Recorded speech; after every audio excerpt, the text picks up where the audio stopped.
The controversial lab in Wuhan that was criticized over a potential leak in 2019-2020 is now holding training conferences to prevent future leaks.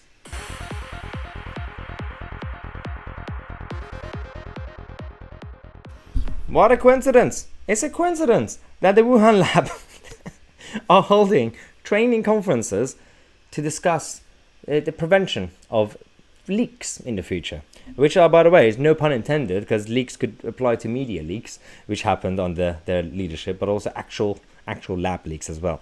Let's just say, these are the people who said, nothing's happened. It wasn't us. We were not playing around with things. We were not experimenting with, it did not leak from this lab. At the same time, they decided to organize this conference to go around and tell their people, be careful. Leaks could happen. Of course leaks could happen. It's a lab.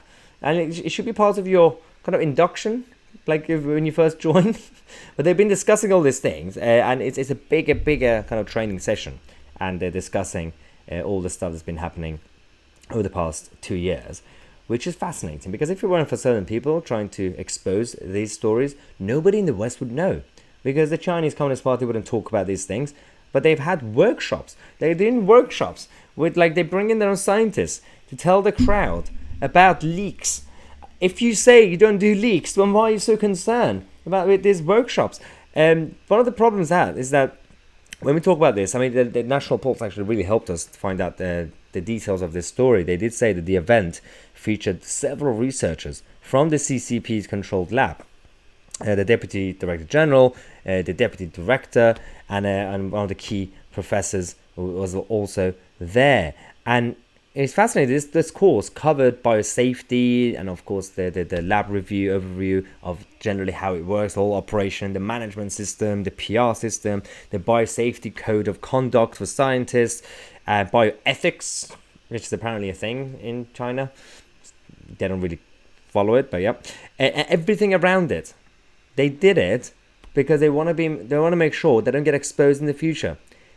Interestingly, timing-wise, as a coincidence, is the same time as the Americans exposing more evidence about this potential leak. The former National Intelligence Director said that every piece of evidence proves that the whole thing was leaked from the Wuhan lab.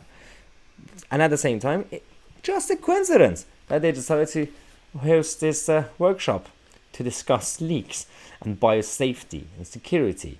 I still, obviously, everybody has their theories as well. I have my theories, but I'm not going to obviously just blow them out, because you need evidence.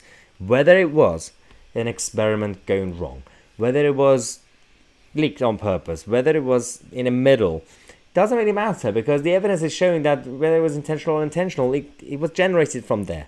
So, not a wet market. Ignore the bad stuff that came from the market, because if that were the case, then all these other 5 coronavirus, well, I can't say the word, unfortunately, on this platform. We don't want to get demonetized and deplatformed again. But there are 5 different types of this that exist. It still exists, and over the past few decades, it doesn't happen like that anymore. So it seems to be generated, but we'll see. Again, we need more evidence, but you know exactly what I think. I can't say much on this platform for obvious reasons, unfortunately. But on the main the channel, mytousi.co.uk, we have been discussing this more regularly. And actually, tonight we've published a review of 2021. And spoiler alert, we discovered that Steve Bannon was right.